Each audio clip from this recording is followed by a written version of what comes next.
And we are live. Welcome, folks, to episode 3372 of the Survival Podcast. Got a good show lined up for you today.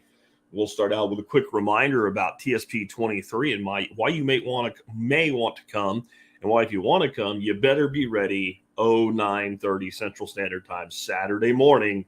It's like Santa coming to town. TSP-23 is coming to town. Then I'm going to ask you a question. I'll tell you my answer to this question because it is 9/11, right? It is the day, in the words of the Al Jackson song, that the world stopped turning. And no matter, I think there's different camps on what happened on that day thing, from people that just believe everything they were told to the people that believe the most whacked out conspiracy theorists known to man. And most people are somewhere in between those. But I think no matter where you are in that spectrum, the world did stop turning that day.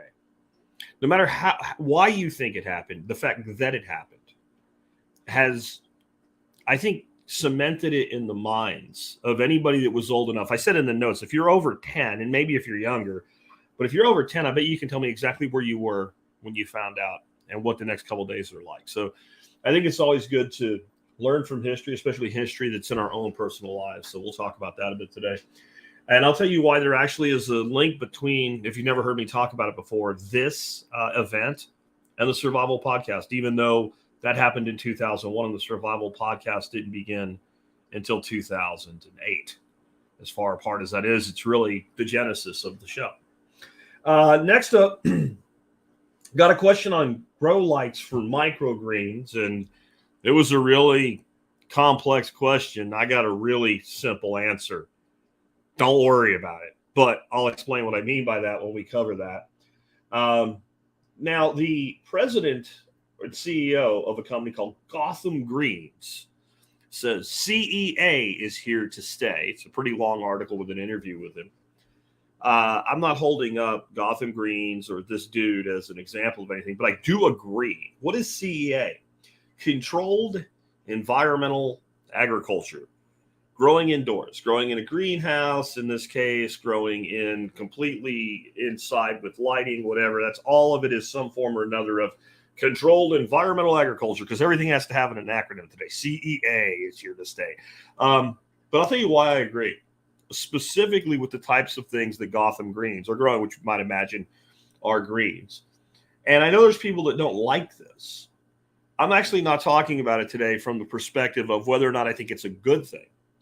I'm talking about the premise that the CEO brought up. It's here to stay. Is that true? And if so, why? I think that's important to look at future trends. Build to rent neighborhoods. Think of it like single family apartments. I've got this little video I'll show you that was on a local news station here. One of you guys sent it to me, but this is actually really close to me. The place that it's talking about is on Boat Club Road.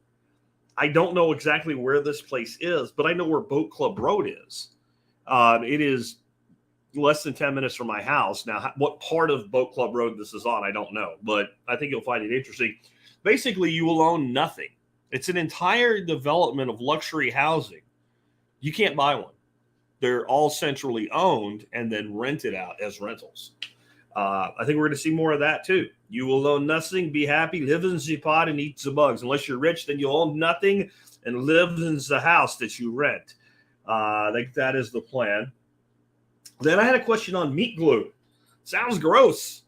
Dude that wrote me said he found one of the people doing meat cutting that I've been talking about a lot lately, and taking a filet mignon, taking two of them, laying the thin ends together, and making one big filet, so you got a lot more medallions out of your filet mignon.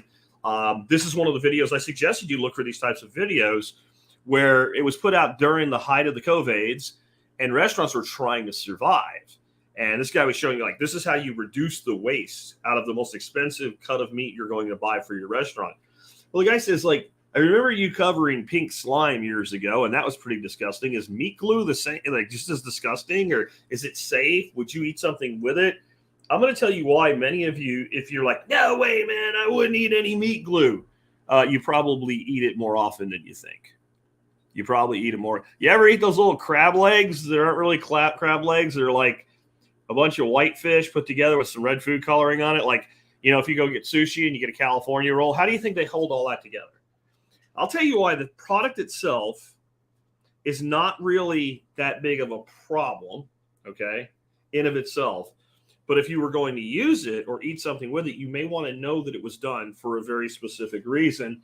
And we'll talk about, like, is that reason really worth getting all wound up about? And I'll tell you about something that happens at Costco, that if the fears behind it were true, Costco would be under the jail, and there'd be a lot of sick people in the country.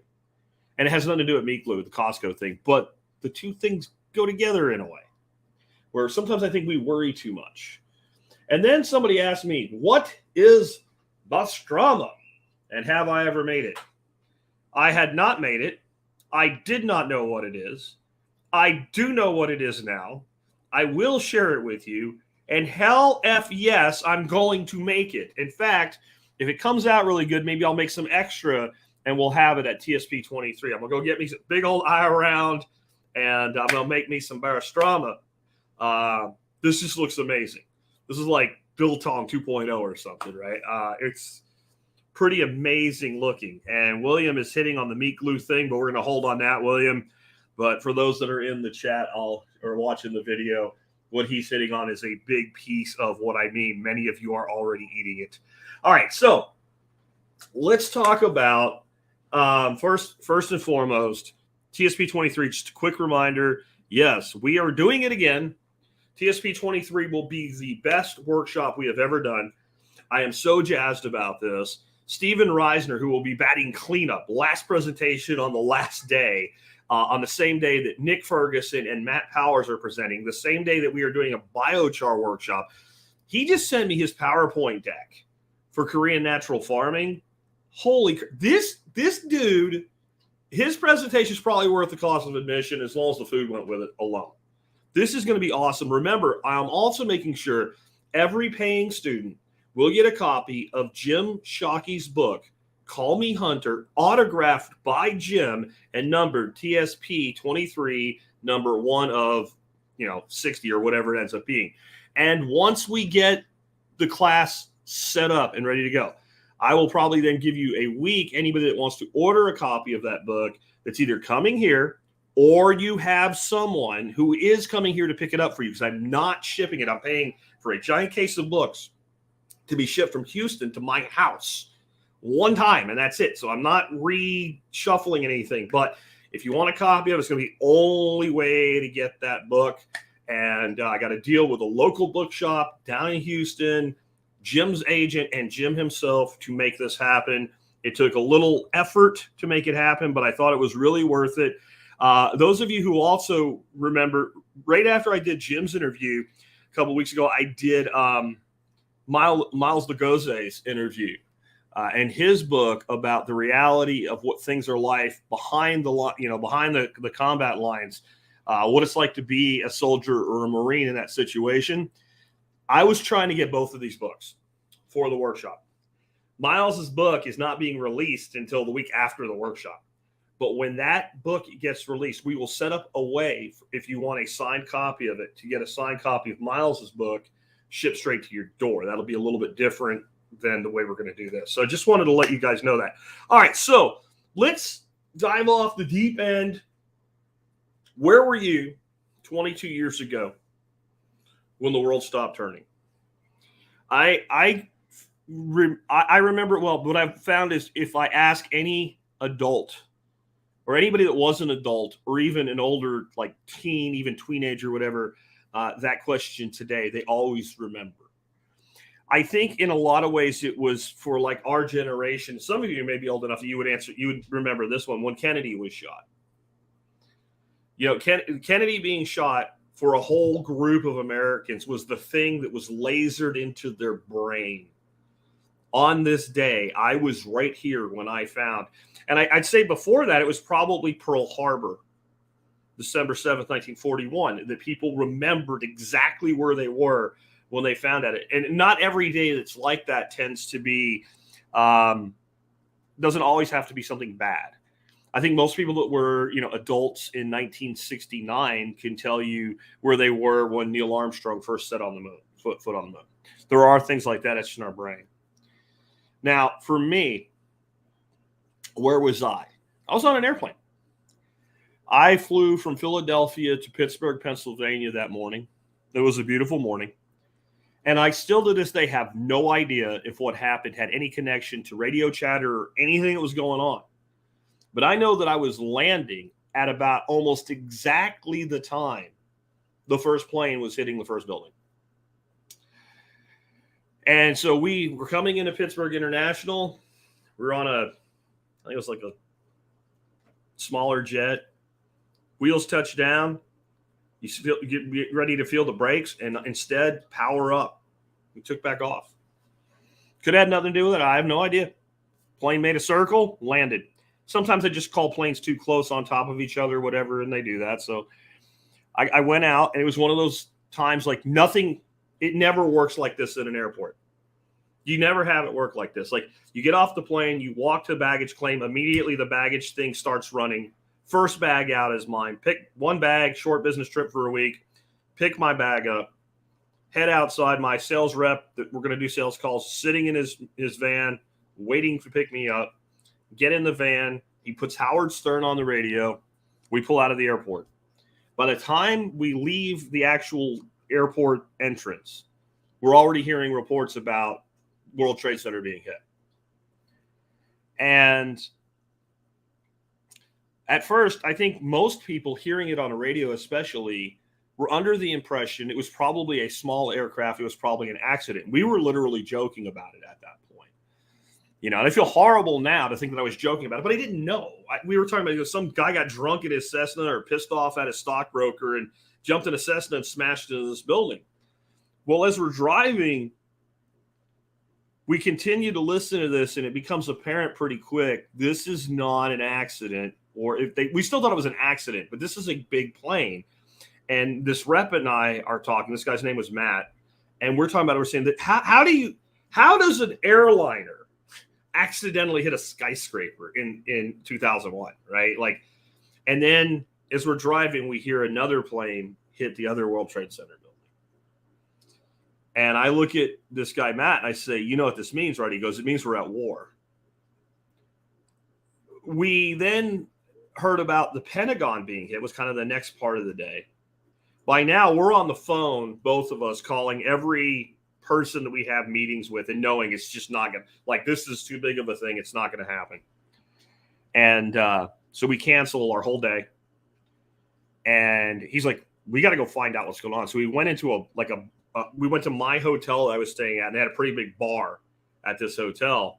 And, they serve this also a bar and restaurant. So they have like 3 meals a day, full service bar in a restaurant, not just the ones that are open only in the night. So it's still pretty early in the day. We walk in, and everybody's looking at the TV.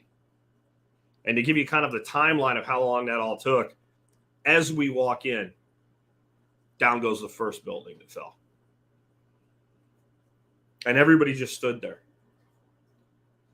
And what I remember the most is feeling absolutely helpless, not for what was happening in of itself. I was several hundred miles from home. I knew my wife would be really scared. My son would be really scared. And I wasn't there. And where I belonged was there with them, not out on the road trying to get people to buy more freaking computer testers. Because that's what I did. I sold computer test equipment for a company called Microtest, but it had just been acquired by Fluke, and that's how I ended up with Fluke. So I'm running around trying to get people to buy a box to plug into a network cable to test a cable that 99% of the time doesn't even need to be tested. We created an entire industry based on bullshit that engineers wrote up to sell people to the idea that we needed to test every cable to make sure that it was up to spec or some other shit. You plug the computer in, the computer works, it's good. It doesn't work, it's bad. That's the reality. Now, I'm not completely crapping on computer testing. I'm just saying that, like, everything would still work. If you had a little $50 tester that showed you how you were pinned out right on those jacks, you would be able to fix 99% of problems. And I just thought, why am I doing this? Why am I doing this? And I tried to call my wife a couple times on a cell phone, and I couldn't get through. And I quit trying. I'm like, she knows my flight number. She knows where I am. Everything's going to be okay. But then Matt turns to me and he says, dude, that plane that went down outside of Pittsburgh, you got to get through. You got to get through. Because the plane that hit the field, right? And I'm like, yeah, you're right. So just kept calling. Finally got my wife on the phone. She's crying. And I'm worried about her. I just wanted her to know I'm okay. She knows I'm okay. She's tracked all the flight numbers. I'm not even on one of the airlines. I'm in a third-party airline. So she knew I was okay. She knew my plane landed. I'm like, you got to get a hold of the school. Because they're going to tell these kids what happened in school. My son was in junior high, right? I'm like, they're going to, and I'm thinking back to like the 80s when I'm in school.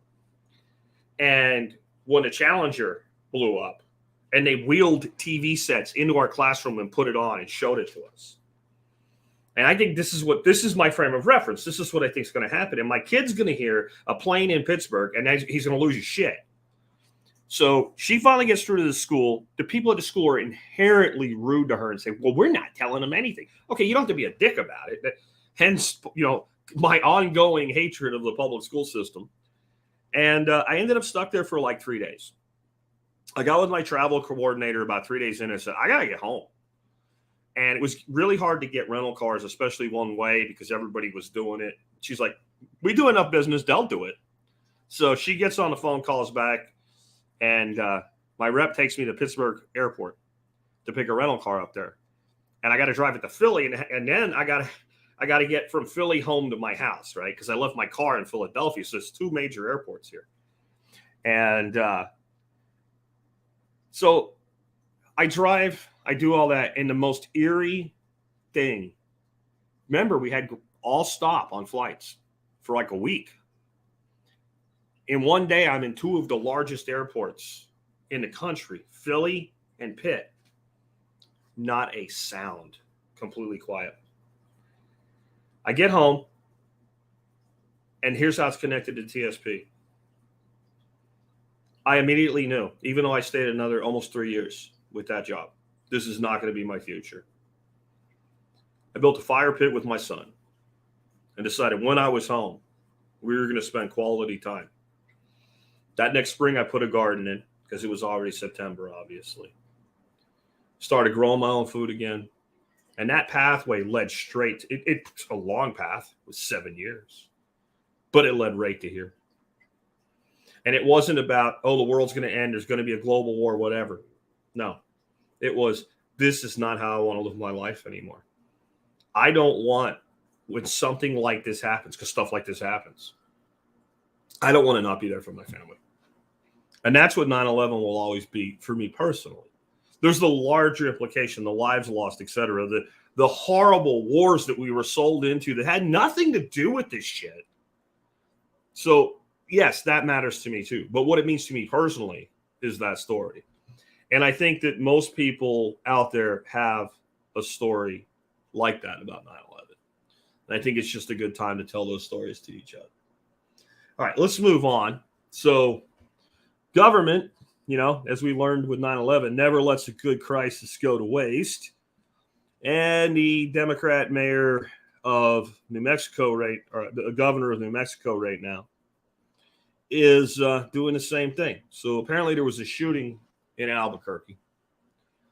And so the New Mexico governor has suspended open and concealed carry of guns in Albuquerque for people with permits. This chick right here, doesn't she just look like the kind of person? Is that not a Karen? For those of you on the video, if I say Karen, do you not see that picture in your head or something very close? This is a political Karen of another level, right? This is like the Queen Karen here. All right, so this P-Brain, she says we're doing this until we can get our arms around this problem. And we're doing this because people are literally afraid to go outside. And we just have to do this temporarily, Okay, well, here's the problem, bitch. You do not have the constitutional authority to issue a freaking executive order like this. However, it will be enforced.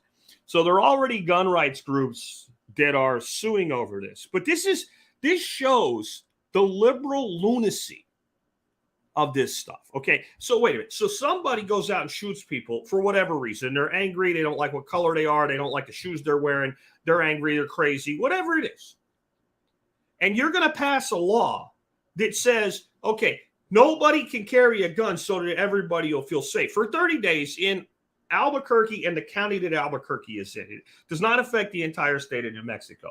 However, the cops can carry their guns, and you can have your gun locked up in your trunk in a case, unloaded while you're traveling. And if you go to a range or something, you can use your gun. Okay, so it's New York City is what you're telling me. Now, this is my question for people like this Karen here, this political Karen, Governor Karen, right? Do you think a person that's going to freaking shoot somebody is going to be like, oh, well, you know what I was going to do this week? I was going to go downtown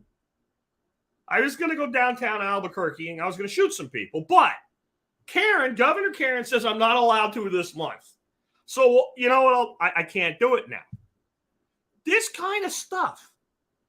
And tell me, you guys, what is the little phrase, 2-word phrase I use constantly that I'm always trying to get you to latch onto? What is it? It starts with a P. The initials are PR. What is it? Pattern recognition. Have we not seen this pattern before? Oh, there's an emergency. Because there's an emergency, I get special powers that I wouldn't normally have. I know the Constitution of the United States does not say I have these powers.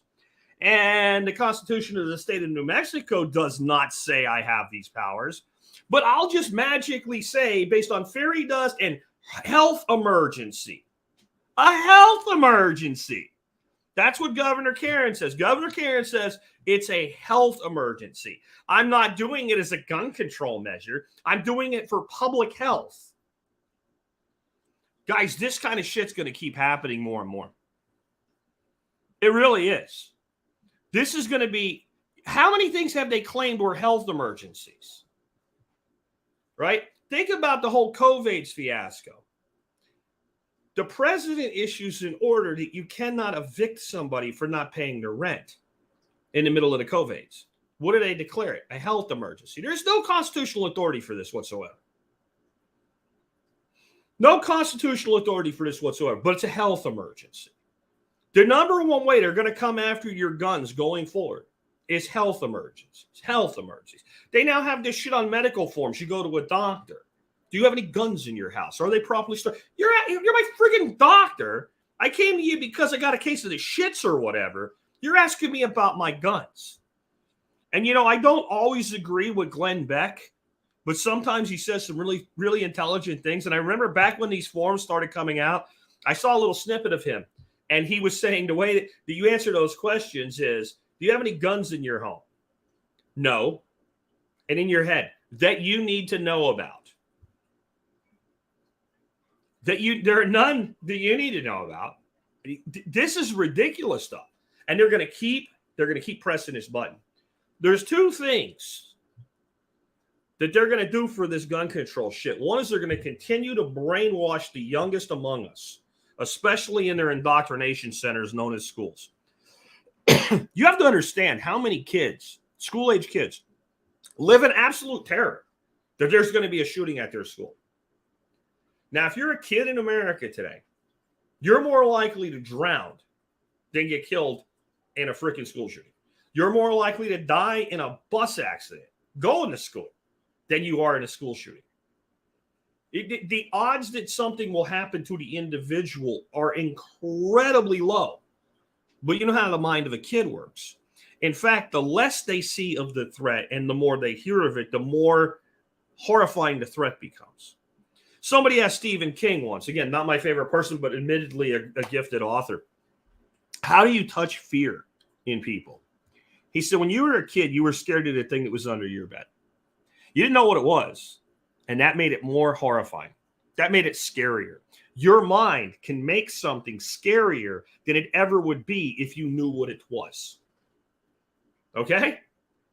And he said, I write about that. I don't fully explain what the thing is so that your mind will complete it, because I know what your mind will complete will be more horrifying than anything I could write in a book.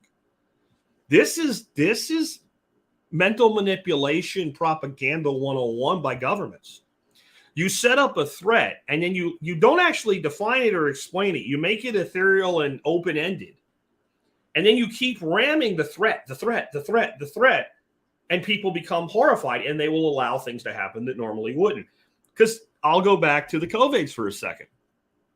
I'm trying to be careful I don't get my PP slapped or anything and thrown in YouTube jail again. But just the real-time death counters. No one asks all these media companies that did this shit for the first 3 months.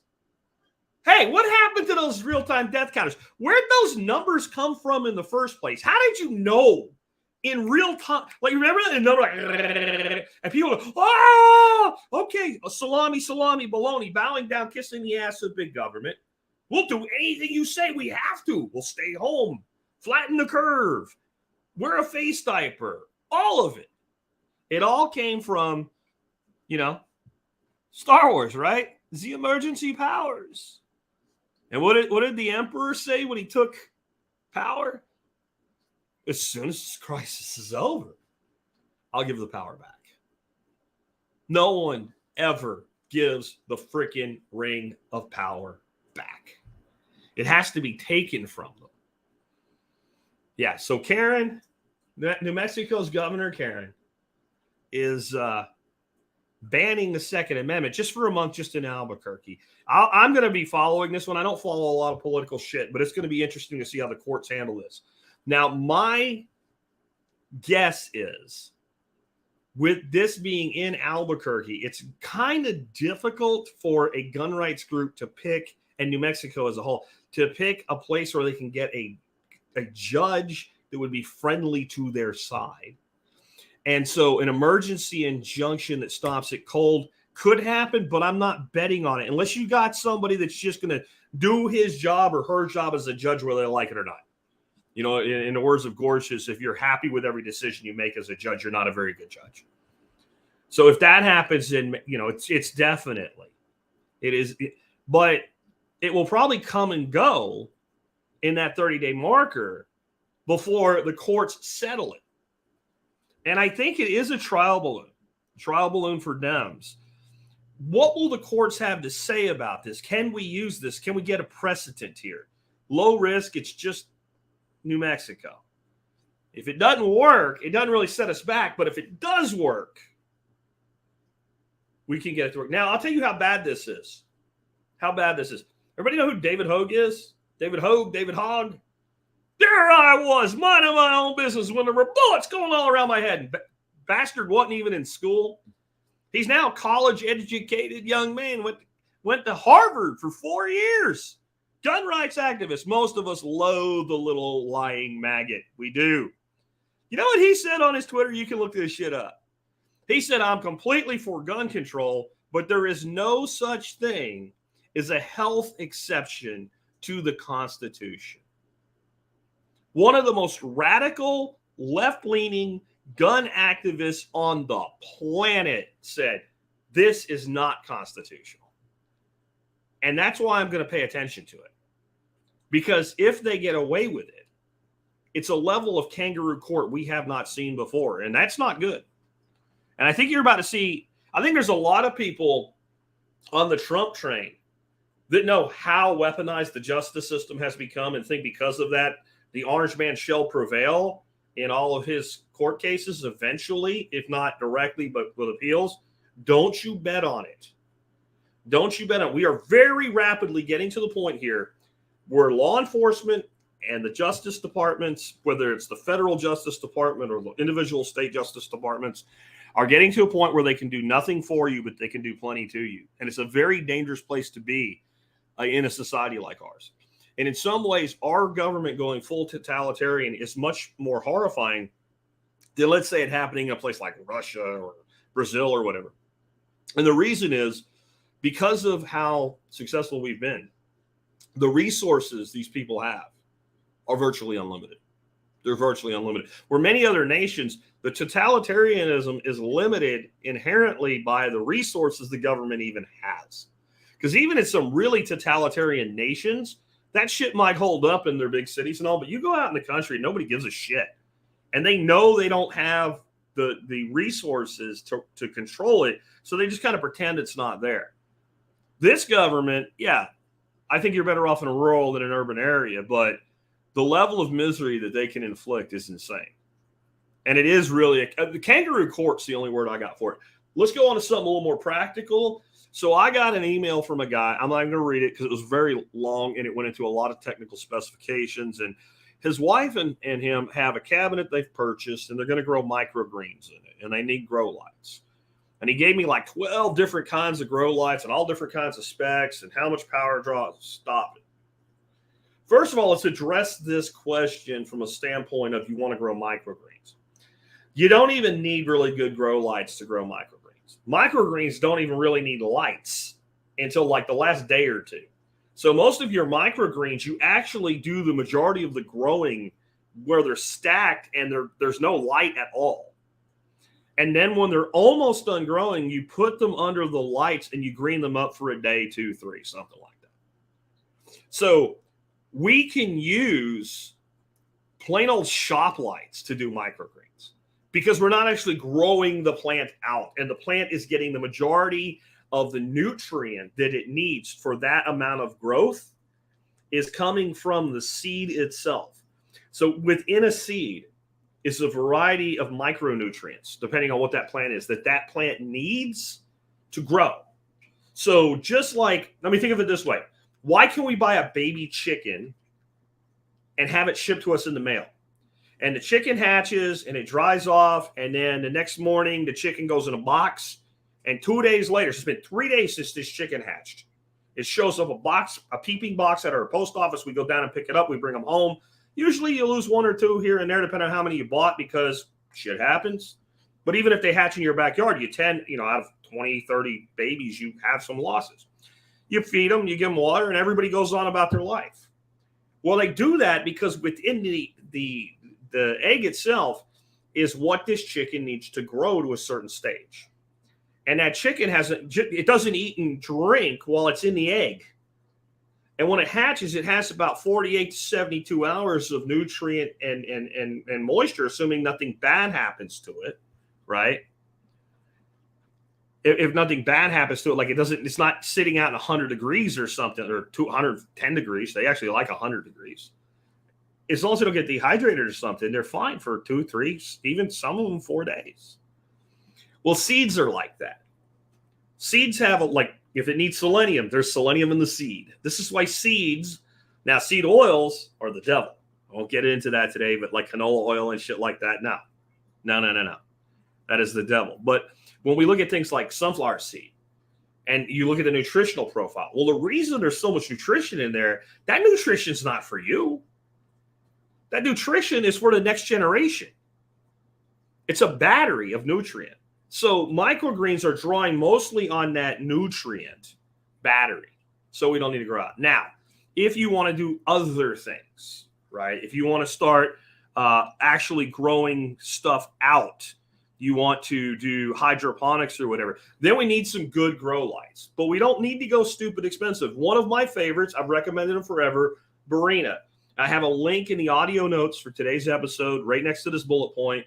For Barina grow lights on Amazon. It just goes to a search page with a bunch of Barina lights on it. Of course, Amazon has all kinds of sponsored shit and all that are not Barina. From there, you can go into the Barina store if you want to look for something specific.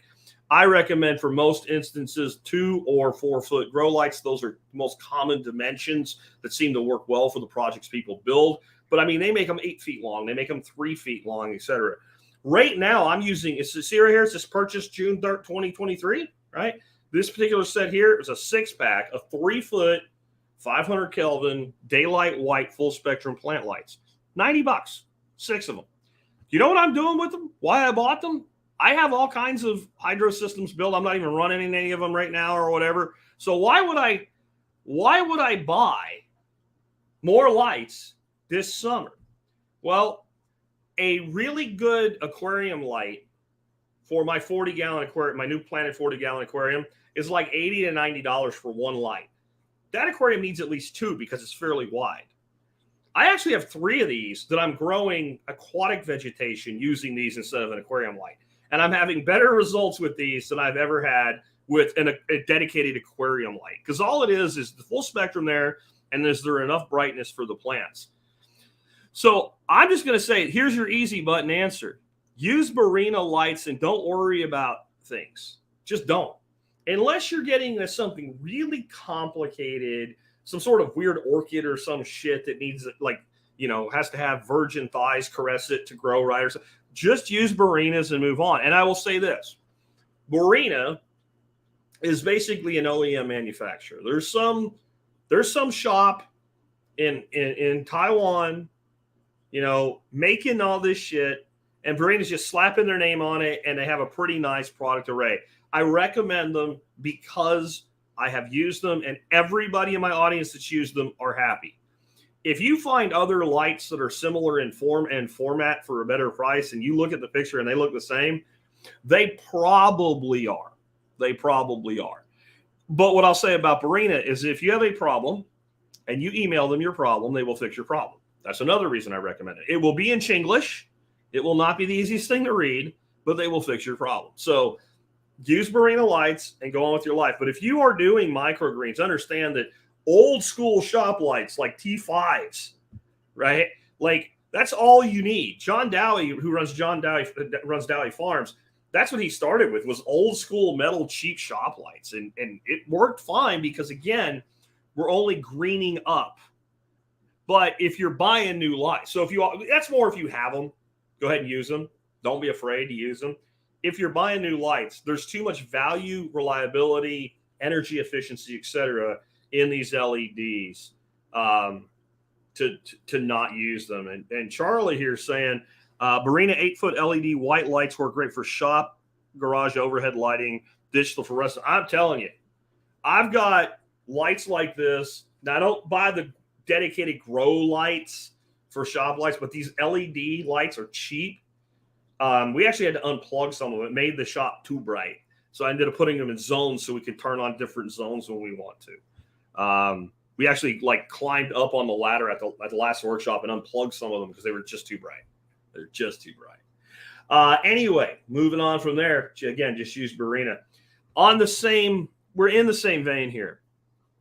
And I want to talk about this because this is an important sector to keep an eye on, in my opinion. This is on a website called thepacker.com. I think Mark Beckendorf, who will be at TSP 23, sent this to me. He sends me a lot of cool shit.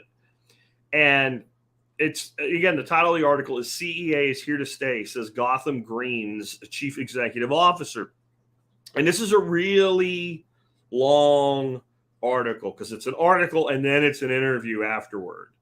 And it says at the beginning of the interview, it was edited for brevity and clarity. And all I could think was, thank God, because this is really long. But the guy, it's his company. He's a CEO. They're doing well. He's obviously going to paint a rosy picture of this, right? He's not going to say that it's a bad thing. And he's going to give the typical things about climate change and whatever. But he does seem to know what he's doing. And, one of the things they talk about in here is how much more food you can grow per acre.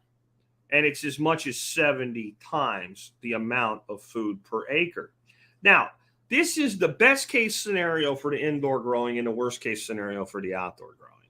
And you might be able to say it's 1,000 times better because the real worst case scenario is going to be something like, get nothing. You'll get nothing and you won't be happy as a farmer. That's the worst case scenario. But what they're talking about is reasonable agricultural production, like an operation that would be considered successful. I'm going to tell you why this is going to continue, whether you like it or not. It works. That's why. It works and it's profitable. It is an extremely expensive infrastructure to set up compared to field growing. Field growing, you need seed, you need equipment, and you need dirt. And you need rain or you need irrigation, right? But it's pretty low cost to start up when we're talking about 2, 3, 4 acre market garden type situations. It's not as expensive as a lot of other businesses are to start up. Now, if we're talking about farming 40,000 acres, you need $1 billion worth of shit damn near to be able to do that anymore.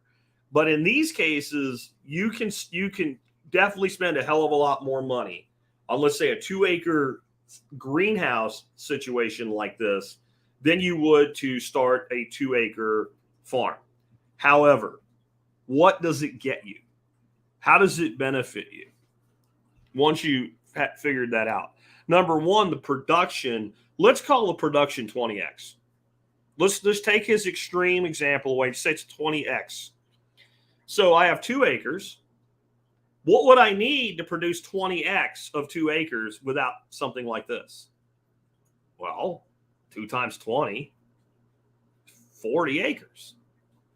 So how much does 40 acres versus 2 acres of land cost? And all of a sudden, it's not that much more expensive to set up an operation like this. And there are grants and stuff to do it. But what do I get once it's done? Well, I get climate control. Everybody thinks, well, that means you can grow through your winter. Okay. But I can also remain productive in my summer, my spring, and my fall. I have 4-season growing. And what this type of system is best at, high turn, high dollar greens. That's why it's called Gotham Greens. Now, an operation like this is probably going to have like a line of tomatoes and some maybe peppers or something for some variety. But 80% of their total production is going to be rapid turn greens. And having grown these things, and most of these systems are hydroponic. Most of these systems are going to be hydroponic, not soil-based. Having done this, I can tell you the growth is exceptional. The growth rate is exceptional. I'm talking seeds of arugula to cut greens in 20 days. And that's not really baby. That's kind of like young, right? It's not micro. Maybe 25 on the outside for arugula. Spinach, 30 days. Basil, 25 to 30 days. And a lot of these crops can be harvested, cut, and come again. But most of them aren't. They actually just take the whole plug and they package it with the plug and with some moisture. And then this stays very fresh upon delivery. You can not like it. And I know I have quite a few people in the audience because every time I talk about hydro, you get, soil. I'm not even talking about whether or not this is a good or a bad thing today. I'm talking about this as a business model. I'm talking about this as a business model. And Andy is saying, I'm curious as to how nutrient dense the plants are. As good as anything else you're going to buy in a store. Now, if you have Jean-Paul Fortier or whatever his name is from Canada and his perfect, growing climate and his highly cultivated soils that he's been working for years, it's probably not as good as that. But if you take a hydroponically produced arugula spinach salad and compare its nutrient density to what you would get from a soil-based organic farm today, again, mass market. This is mass market, right? It's not going to be any better. The soil grown stuff's not going to be any better. And you will not be able to taste the difference. People tell me all the time, I can taste the difference. No, you can't. No, you can't. You can say it all you want, but no, you can't. And with hydro, those plants get whatever. If you want more nutrient density, then put the nutrients that you want that plant to have in there. And so it's not really, again, though, I don't really care how nutrient dense it is for this discussion. If you look at the challenges farmers face, you can end up with insect problems in a greenhouse. Anybody that's ever had a greenhouse knows that you can. But you have a lot more control, and it's a lot easier to deal with, especially with some of the new systems they have in. They use like extraction from chrysanthemum and little mists here and there, and they're able to claim it's organic then, right? It just is a really solid business model at this point. People want to eat healthier in general. When people eat salads, they feel like they're eating healthier. It sells for really good money. And to be able to turn something, let's say each grow space every 30 days. And let's talk about, when I saw the comment about density at first, I thought that he was asking about how densely planted the plants were. And that's actually one of the things that's really powerful with these systems. A lot of these systems use a floating raft system that as the plants grow and they move down, they actually spread further apart. So when the plants are little, they're really close together, and just the operation of the system itself, and you only are spreading out the plants in their final growth stage just as much as they need. And we can do that because as long as there's enough airflow, that we don't get problems with airflow, and as long as there's enough light, the nutrient is not an issue. One of the reasons we have to space plants out in soil is because there's only so much nutrient profile available in that soil for those plants as they grow and expand their root systems. When we take the nutrients straight to the plant, and this is the same with aquaponics. But when we're doing this indoors, there is just a litany of shit that can destroy a farmer and put them into bankruptcy that's gone. How about what I just had happen here over the weekend? We got a blessing Saturday night, or was it Friday night? I don't even remember now. I'm in bed and I hear thunder. Pick the app up and go, that stuff's pretty far north. I don't know if it's going to get it. Got here. It got here. And we have all agreed, all of us around here, looking at the damage that was done. We either had like an F-0 tornado that they missed or a shit ton of microbursts or something. We have trees with the tops ripped off them. A bunch of my peppers are kind of blown over and stuff. Little bit harder of a storm. And if I was running a market garden, it would have been all but wiped the hell out. Now, can you get damage to that structure? Sure. But if you don't, nothing happens. How about hail? Hail. Now, you get big enough hail and you got a greenhouse, you can have busted ass windows and stuff, right? But think about typical hail and what hail does to like small green crops. It just beats the hell out of it. We had hail one year, it was a couple of years after I moved in here. It looked like when you go to some convenience stores and stuff and you get ice in your cup, the little tiny pellets of ice that make everything so it's just a little bit too big to be a slushie, which is a little bit too big to be a Slurpee, right? That stuff, it looked like that. It was 3 inches deep. It was like shotgun pellets. It wrecked it was early in the year. I had a lot of stuff I hadn't put out yet. Everything was out. It wrecked. It defoliated. It just destroyed everything.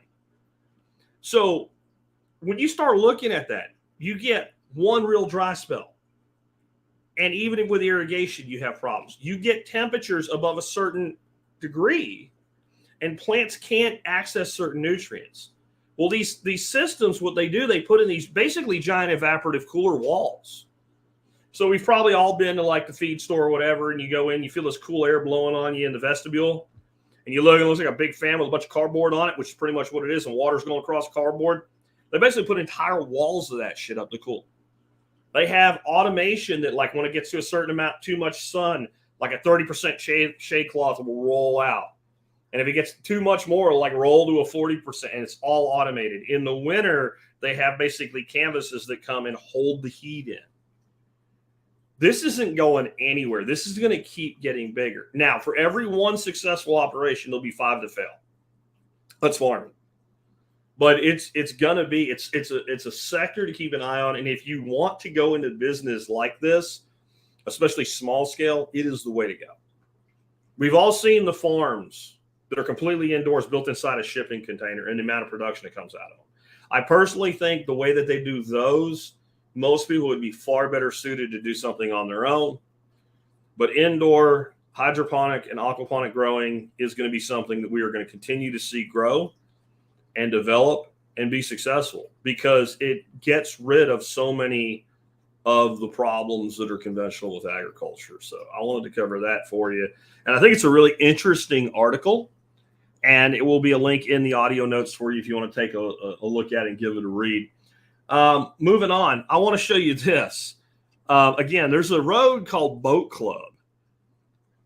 It is like down where my wife goes shopping. It just intersects the highway, the state highway that comes up here. And so I'm not exactly, and it ends there and it goes the other direction. I'm not exactly sure where this is, but it's somewhere on Boat Club Road, which is, it could be as little as 2 or 3 miles from me, or it could be further north. I don't know. But this is what's being called a build to rent neighborhood. I'm basically saying they're single family apartments is the way to look at them. Because it's not just you're renting a house. All your neighbors are renters too. And this is pretty high-end stuff. At least that's the promise. So let me go ahead and pull this up for you guys here. And let me mute my mic and I'll hit play for you. It's only a few seconds long. In housing news, a new luxury gated neighborhood coming to Fort Worth, according to the Dallas Business Journal. The build-to-rent community will be located on Boat Club Road with 100+ homes available. The firm Next Metro Communities website describes these homes as single-story detached homes with open floor plans, upscale features, and private backyards. No word yet on when the site will open for leasing. All right, so I just found this really interesting, partially because it's so dadgone close to my house and I didn't know about it. But I'm going to bet there's a lot more of these going on. And I bet the same people who are behind all of the single family homes being bought up, especially in nice neighborhoods in large metro areas, which would be, BlackRock and all the rest of their ilk, are behind these types of developments. So what they're doing now, they're developing entire subdivisions, centrally owned, centrally planned, and centrally handled as rentals. This is a dangerous business, though. And I don't mean dangerous for us. I mean dangerous for the people doing it. What do you mean? Well, if the economy goes to shit in a bucket bad enough, you're talking about an awful lot of people who are paying these are not cheap rentals, even for where they are. So what I'm saying is you're going to pay a premium for this. And rich people lose jobs too. And you can say anything you want about, you'll own nothing and be happy or whatever.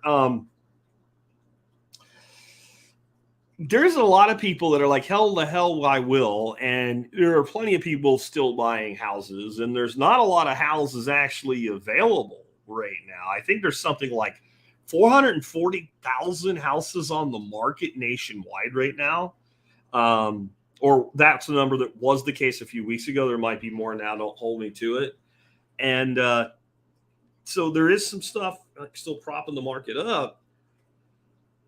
But most of the people who actually have the kind of money to live in a house like this are people that believe in owning real estate. So they own a house. So you're selling to a segment of a segment. And I'm going to tell you, the most resilient person in that segment is a business owner, not an employee. And business owners also tend to be people, when they're successful business owners, that own their houses. So what do you do when you're running 20 of these neighborhoods? Because these are kinds of companies, you're not building one of them. And all of a sudden you start having like a 40, 50% vacancy, which I think is possible in the not so distant future. These guys could go broke. So why would they do it? Here's my theory. They're doing it the same reason that all the giant financial institutions did all the bullshit that they did in 2008, and they're doing it again now. They're already of the opinion that if this crashes, they'll just get bailed out. They'll just get bailed out. They'll call it a housing crisis or something. In fact, I think their whole plan is to convert many subdivisions that already exist into this one way or another over time. I think you're looking at Agenda 2030 in this. And I don't say that to be kind of a, conspiracy theorist or whatever. You don't tune in every other day and hear me going, 2030, Agenda 2030. Like, I don't talk about it that much, but I do mention it, and it is a thing. And the more you can disenfranchise people from the ownership of property and things, the more control you exert over them. It's going to continue. It's going to continue, but it's going to be interesting to watch this. Now, next question I had, this was a pretty interesting question. This is someone that was doing their homework. This person emailed me and said, hey, I've been looking up a lot of these videos and on cutting meat, because I thought it was a really good episode you did. And I found this dude, and he was out, he said he was looking for like merchandising and restaurant advice and stuff like that, because that's what I said to do, because those guys are really figuring out how to get the maximum value out of a piece of meat. And he said, I found a guy that was showing how to break down tenderloin, which is filet mignon, and have as little waste in it as possible. And what he did is, after trimming certain things off it, he took the 2 tenderloins, put the thin ends together to overlap, curled one end in, used meat glue to hold it all together, and then cut his fillets out of that steak after allowing the meat glue to cure. And he said he thought it was really interesting. He started thinking, well, this meat glue shit, what is that? And he said he remembered when I covered pink slime, which I wholly advise you to avoid eating if you find out how that garbage is made. And so he's like, what do you think about this? Do you hate it? Do you love whatever? I'm kind of neutral on it. I'm not lining up for it or anything. I probably would, in the right circumstances, use it myself. So I'm going to try to say this word. I looked up how to say it, but I think it's transglutamense is actually what this stuff is. And this is actually made by proteins that tend to come from the same animals we're using to glue the meat together with, okay? And so it will be blood or protein structure from pork and beef are the 2 most common ones. It is then introduced with certain microorganisms into a fermentation. It's dried out into a powder, and a very small amount of this powder is applied to the meat. The 2 pieces of meat are pushed together, and after curing, you can't pull it apart. It's really difficult to even see that it was done. And so to me, the risks with this, unless you're like if you were allergic to this, I think you'd probably be allergic to meat as a whole, but maybe you could be allergic to the ferment. I guess that could be an issue. But in of itself, you have eaten this and so have I, and you will probably eat some of it between now and the end of the month. If you eat cold cuts, a lot of the cold cuts, have you ever wondered where a ham comes that's shaped like the ham that they put on the slicer at the store? Now, it might be somewhat mitigated with cold cuts because a lot of times what's done with cold cuts is it's kind of pressed together and it doesn't always need a meat glue. And the way they cook it, it causes the meat to fuse together to some degree. But a lot of cold cuts are made with it. But like I said, those little crab leg things, the fake crab legs, that's made with it. A lot of yogurts have this stuff in it. There's a ton of food that has some of the sausages that you might buy that are caseless. That's how they do it. So the thing itself is not what concerns me. If you read this article I have up on the screen right now in full, you'll find that one of the things that is a concern is why we tend not to make a really rare hamburger unless we know exactly where that meat came from and how it was handled. But yet we will make a very rare steak and not worry about it. Well, the reason is that when we have a piece of meat, it's exposed to the air, there's certain amounts of bacteria that get on anything. And so the inside of that steak is not exposed to the air. So there's a very low, if any, bacterial count from exposure anyway inside that steak. And when we cook it, even if we cook it blue, right, man, we're 130 degrees. It looks like it's mooing when you cut it open. That interior of that steak is not exposed to the air until you cut it open to eat it. And then it's not around for very long, is it? And the outside of that steak, even if we cook the interior temperature very low, the outside gets really hot. And that incinerates, destroys, kills, call it whatever you want, pasteurizes any bacteria on the outside of the steak. So that's the theory. So the theory is when we glue it together, we're putting something that was on the outside on the inside. Now, I promised you I would explain how this actually relates to a thing at Costco that people think is a big, giant, bad thing that they've discovered and no one else has. And this is a stupid thing that Costco does, by the way. I'm not defending the fact that they do it. It's very stupid and there's no need for it. Blade tenderizing. Blade tenderizing. So blade tenderizing is something you do with a piece of shitty meat, okay? When you take a piece of crappy meat that's going to be really tough, you take this machine and it pokes holes in it, it breaks the muscle fibers up, and it tenderizes it. But if you go to Costco and you look at some really beautiful, let's say ribeyes that are like 1.25 inches thick, gorgeous ribeye, one of the most tender cuts of meat, often you look at the label, it'll say blade tenderized. And then they'll tell you some stupid shit about cooking it to like 155 or 160 degrees or some shit. Like basically it recommends treating it like shitty, crappy ground beef. Don't cook this rare. And why? Because those blades go in there and they can force bacteria from the outside of the steak to the inside of the steak.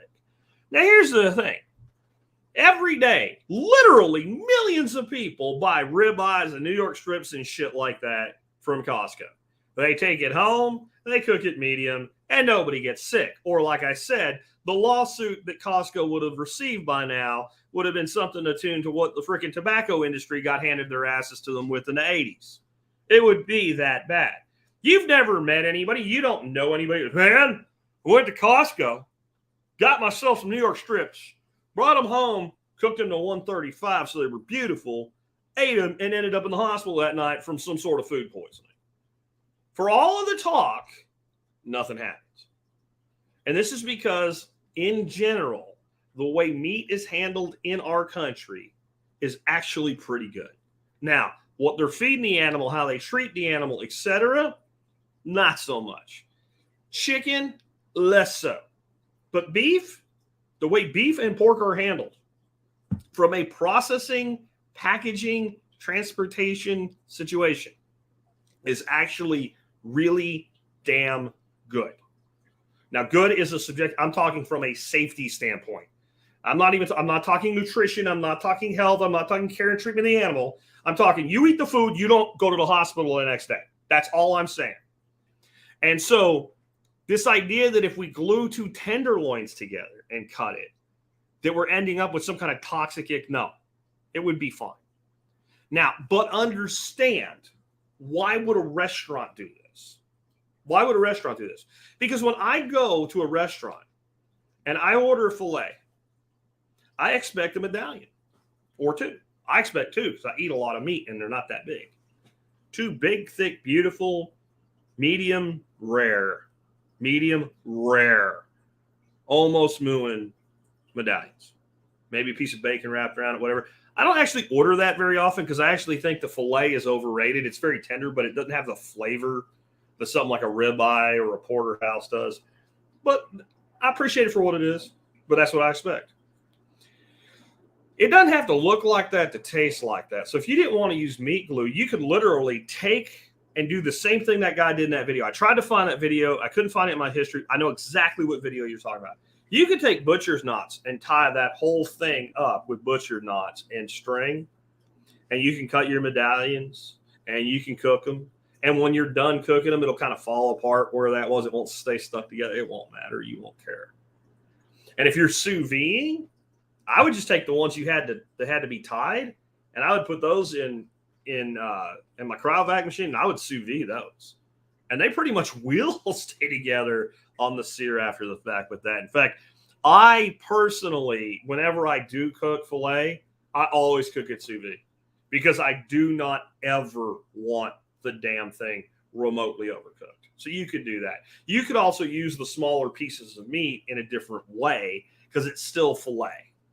Right. So I wouldn't be afraid to use it, but I don't know that I would use it. Now, there's the dark side of meat glue. See, there's another thing that's done with meat glue. And this, my issue is not safety as much as it is dishonesty. They will take a whole bunch of pieces of random ass meat and glue it together and then make it look like a steak. This is done by a lot of restaurants that do like buffets with steak on the buffet and stuff like that. To me, it's dishonest because you're not disclosing to the customer what you're doing. And you're doing something that's like a Franken meat, right? You don't know where the meat's coming from. So whatever you call it is a lie. If you do what that dude did in that video and you call it a fillet, that's what it is. All the meat came from the fillet. It all was the same. It was basically two sides from one cow put together just so it would present. And to be fair, it will cook much nicer. When you have a little piece, when you get down to what they call the ends, your little tapered ends of your fillet, you can cook it really nice, but you can't cook it like you would a steak. It just doesn't work out that way. So I understand why they do that. That doesn't bother me. Making a Franken meat, a fake meat, basically, it's like one step back from doing like full-on 3D printed fake meat. That I'm not okay with. Making something look like something that it isn't, like a crab leg. But at least a crab leg tells you it's imitation. You should be able to figure out what's going on. But I'm not real scared of the product itself. Speaking of things not to be scared of, we don't have to cook meat. We can cure meat. Pretty safe. I got an email from somebody last week. Have you ever heard of Basturma or Basturma? Bastrama. I had not. I looked it up. I found a couple different people making it. I found a dude making it with a 1 minute long video on TikTok. So I thought I would play that for you. And then we're going to talk about this stuff because I have possibly found one of my new true loves in the world. I haven't tried it yet, but I can't see where I'm not going to love this. And it actually looks really easy to do. Again, I'm going to be playing a video for everybody on the video side. If you're listening to the audio, even though you won't see it, it won't be as impactful, but I think you'll be able to follow along pretty good and get it's only a minute long. 1 minute. Let's make Basturma. Trimmed up eye of round. Take a dish and sprinkle salt all on the bottom. Take your eye of round, put it in, cover it with salt. Poke holes in it, put it in the fridge for 2 days. After 2 days, drain off the liquid, rinse off the salt, and let it soak in cold water for 1 to 3 hours. Dry it off, wrap it in paper towels, put it on a sheet tray, another sheet tray on top, weights on it. In the fridge for another day. Unwrap the paper towel, should be kind of flat. Poke a hole through the top, pull the butcher's twine through. Hang it in a cool, dry place for 5 to 10 days, or in a refrigerator for 8 to 14 days until it's nice and firm. Food processor, 6 cloves garlic, half cup water, puree, half cup fenugreek, half cup paprika, tablespoon allspice, 2 teaspoons cumin, tablespoon black pepper, teaspoon salt, teaspoon cayenne. Add water until it's pancake batter consistency, about 1 cup. Take your dried meat and spread a thin layer of the chemin on top, just like that. Hang it back in the refrigerator for 3 to 5 days until it's nice and dry. There it is. Basturma. Slice it thin with a knife or use a deli slicer. Nice thin slices. So, tell me that doesn't look like something you'd want to smash if you're into cured meats. And it looks like one of the easiest to do cured meats I've ever seen. I'll just remind you from the show I did a couple weeks ago about meat cutting. You can get a whole eye around at Costco for $4.34 a pound. Now, I don't know how much time you guys spend out there eating cured meats. I like cured meats a lot. And none of them are $5 a pound. None of them worth eating are $5 a pound. That looks like freaking deliciousness on top of deliciousness. Now, if you think about the name, Basturma, it sounds kind of like pastrami, doesn't it? And it is actually sort of, in fact, it's actually called pastrama in some places as well. The stuff is like from the areas of like Turkey and Syria and Lebanon. And it's basically their version of pastrami or pastrama. And it actually has a similar story to biltong. So biltong originated in South Africa with the Boers, and they would take meat and put it under their saddles with certain seasoning, and it would get compressed and it would get salty from the sweat of the horse. Yeah. And they figured out, hey, there's probably a better way to do this, and biltong became what biltong is. This stuff, the word actually means pressed in one of the languages from where it's from. I'm new to this, I don't remember. But if you look, the guy said you put weight on it, and it goes back to that. And to me, the big difference between this and the way I've always seen pastrami made, I've always seen it made in a wet brine instead of a dry brine. And I've never seen it been pressed, but it looks a lot like pastrami. I cannot wait to make this. I don't know if I'm going to wait long enough to go back to freaking Costco to get an eye around. I might this week run up to the grocery store and see if they have either a whole eye around or a big piece of it or something, because it's about the cheapest meat there is to do something like this. And it's a much higher use of top round than trying to make steaks out of it and pretending that they're good, because they're just not that great. It makes a pretty good roast beef, especially put it on a deli slicer. But this is the other thing. Looking at this, okay, I've been talking about getting a good deli slicer. I'm going to have to do it just for this. This looks fantastic. So the dude that sent me the email about this, thank you. All of you know, I found that video this weekend. I emailed a link from it to my buddy David, and I'm like, we have to make this. And Eka Mouse is saying, 56 likes, yet 116 watching. Smash that like button. Eka will let you know there's actually a significant number more people watching it. That's how many there are on YouTube alone. A pretty good show up on Rumble and some other places today as well. But Eka Mouse will be very angry with you. Her wrath will be fierce, and her wrath will be terrible if you do not listen to her and smash that like button. And Charles the Humble Mechanic has joined us as well. Charles, welcome to the live stream. We're almost done, unfortunately, but I'm glad you're here, bro. I do have a couple questions. I'm going to go just two. If you have a question for me after today's episode and you want me to answer it here live, if you're here live is what I mean, put the word question in all caps, just like this, and I will answer it for you. William said, did you find a meat slicer? And the answer is so far, no, I have not. And whoever else asked me a question, I apparently started the wrong one using my one good eye and looking out the side. So that was the other one I had highlighted. So I missed the other question. I don't know if there are any other questions here for me today. I'll give it just a few minutes as I go ahead and handle the item of the day today as well. And so I'll bring that up, and that'll give you guys a little bit more time to ask me questions if you have them. So the item of the day today, we were talking about meat, and I thought it would be a good fit. The Victorinox 8-inch breaking knife. I'm about to bring it up on screen. I also got one right here. I put this out, and I'll tell you why I did it. This is something I should have wrote up a long time ago. This knife and its little brother, the semi-stiff boning knife. That will actually be tomorrow's item of the day. I've had these knives a long time. I've recommended them a long time. I never wrote them up on T-Spaz. When I did the meat cutting show, I put the, and I got some questions coming in. I got you guys. Keep them coming. All caps question. I put links to these in the meat cutting show notes. And I sold a buttload of them just by mentioning them and putting links on. I'm like, you got to get this up. Don't hate money, Jack. Follow your own advice. Get these things up for review.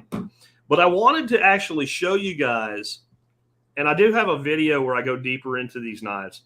I wanted to show you why I recommend the 8-inch breaking knife versus the 10 or the 12 that quite a few people have asked about. It's a lot less expensive because it's less expensive to manufacture because it's smaller. And I just don't see most people in a home meat processing environment needing a larger blade than this, because it's 8 inches long. It's big enough to do really good slicing work when you're cutting steaks out of a piece you've muscled out, but it's not so big that it's kind of unwieldy. And really, to me, your 10-inch knives, your 12-inch knives, those are more when you're actually breaking down a side of beef or something like that.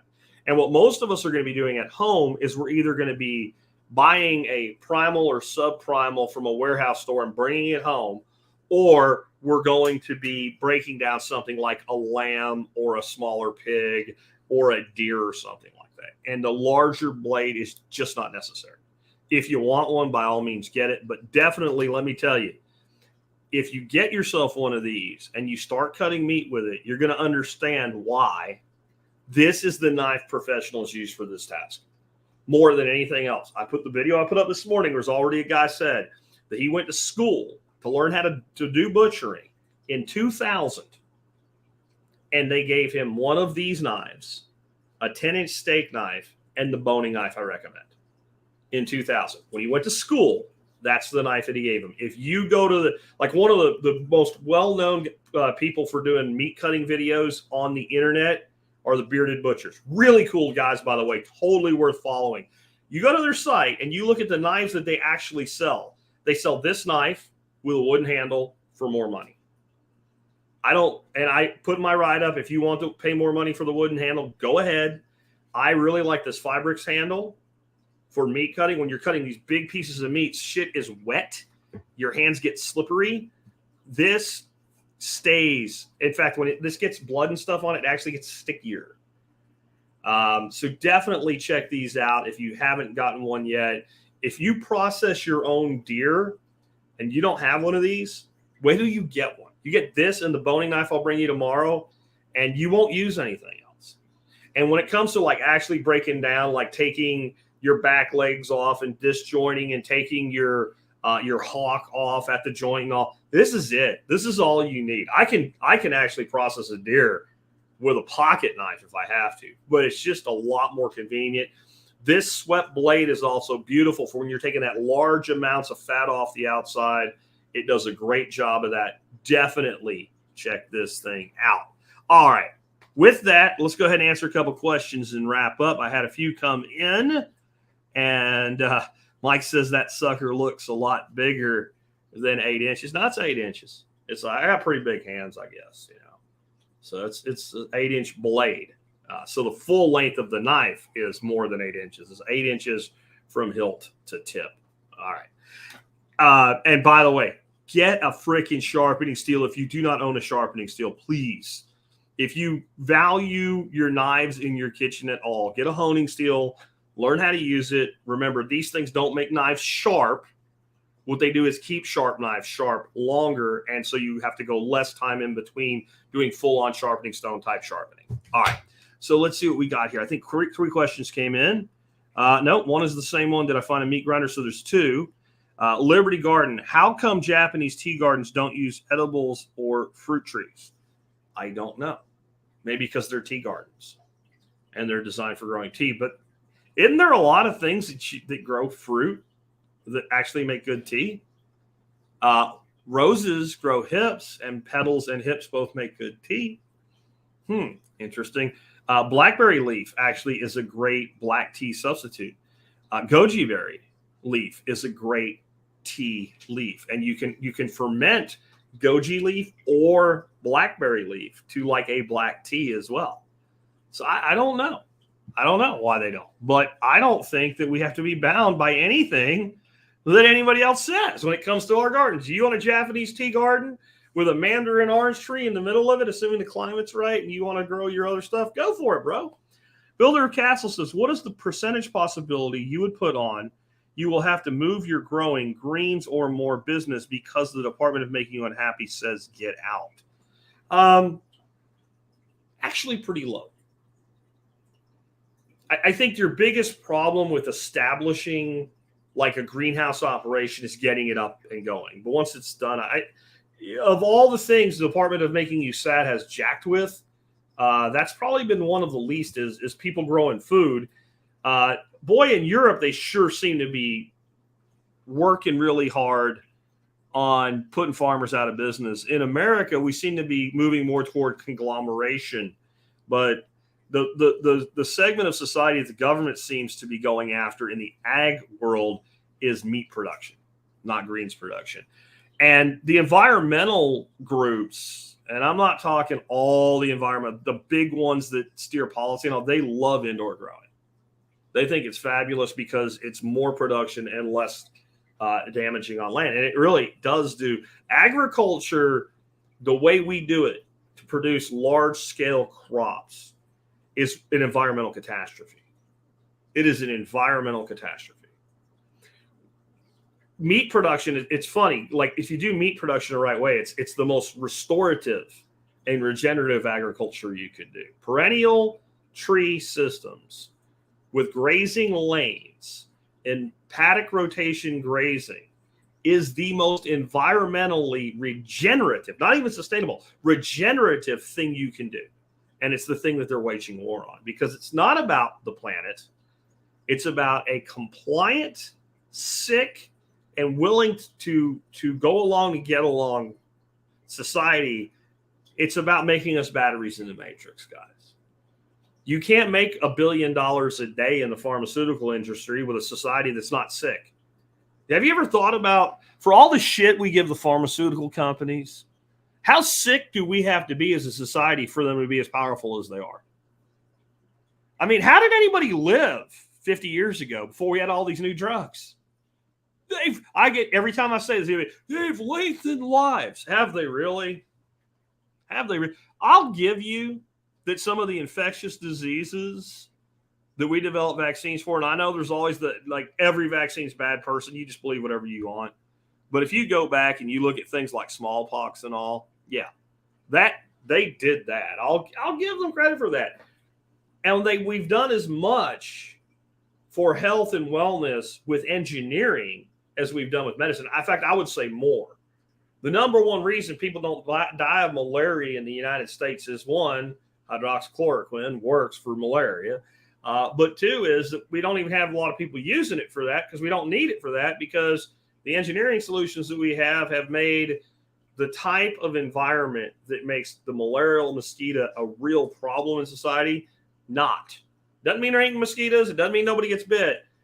But I said this, and I'm going to ask CJ to talk about it a little bit at the workshop and kind of impromptu. If you don't understand the history of malaria, then you don't understand the history of like half the world, including right here in the United States. Hot zones for malaria in the United States today during colonial times included Virginia. We think of it as a tropical disease. It's not. It's a mosquito disease. So we have done a lot to extend life, more with engineering than drugs. Roads, refrigeration, proper food handling, knowing how to drain places that are the worst mosquito places, for instance, stuff like that. That's done a tremendous amount to let more people realize their potential lifespan. Because in reality, I covered this years ago. If you were, when we think of at the time being wealthy and basically affluent, upper middle class, you had food, you had decent climate control. You lived about as long as people live today. I did a whole breakdown of our founders and how long the people that signed our Constitution or our Declaration of Independence lived. Their average age at death was 72.1 years. And when I did that review, it was back in like 08 or 09. And the CDC said that the life expectancy of a white male in America today was 72.8 years. We gained 0.7 years if you get off the zero. Because part of why the death rates were so low back then is because there were so many zeros. People that died at birth or died in early childhood. That's the big difference maker, guys, whether you believe it or not. Anyway, guys, hope you guys enjoyed today's show. I don't know what tomorrow's going to bring yet for the episode tomorrow, but it'll be something cool. It will be just me. We'll have an interview Wednesday like typical. Another Just Jack show on Thursday. And it looks like I shook the piker tree. Bunch of content's coming out, so it looks like we'll have a great expert panel show for you guys next week as well. I heard from Jessica Mills, who I ain't heard from forever. She's been globetrotting all over the place. She's doing a segment, supposedly this week for us, about having to push the emergency button on the trail and what that was like. So I think that'll be interesting. With that, guys, tell you to take care. Catch you tomorrow with another episode.